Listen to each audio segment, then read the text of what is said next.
دعوت از کجا شروع میشه؟ از نفس. از کجا؟ اول خود دعوت کو. خود چی رقم دعوت میکنیم؟ سلفیستم ریشی تسایی کو جناب، پایچای ازاری تسایی کو، سر و صورتی تسایی کو، نماز جماعت 5 وقت حاضر هستی نیستی، احترام و تعظیم در تو وجود داره یا نداره؟ اول دعوت به نفس خود بده. اول دعوت.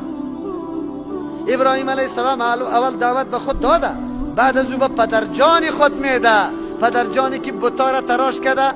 پدرجان کدام پدرجان است؟ از خاندان پیر است. مردم پایای شب بوسه میکنه. چرا که بتا را جور میکنه؟ نجاری بتاست. کسی که بت تراش است و پیش مردم قدر و قیمتی بلند داره. اتر بزغالا برش میاد که پرسان نکنه. ابراهیم علیه السلام بعد شیوه پدری خود محکم میگرفت، مفت و جفت اتر چیزا برش می آمد که پرسان نکو. در پالنگا و تختا میشیشت بگوی دستایش به جای ششتن مردم میلیسی پاک میکرد شد. حالی همه بطور است یا نه؟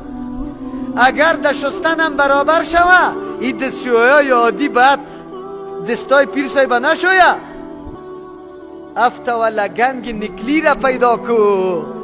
نه دا افتا و لگنگ نشویشه. امو چیزی که در آبی زمزم آورده بودی. چرا که آبی دستی از زیر مریدا چی میکنه؟ آبی زمزم جور میکنه. آبی زمزم جور میکنه. ابراهیم علیه السلام خب خانه ناز و نعمت است، باید اکتفا میکن. اولین کسی شخصیتی که قرآن معرفی میکنه که زنجیرای تقلید و بندنبال روی پدرها و نیاکانه میشکنانه از بین میبره کیست؟ از این خاطر لقبش حنیف است. لقبش چی است؟ شما هم خود در این لقب داخل کنید. زنجیرها را بشکنانید، زولانه ها را دور بندازید. تقلید از کی تقلید میکنیم؟ دنبال روی پشت ناز و نعمت نگشته ابراهیم علیه السلام.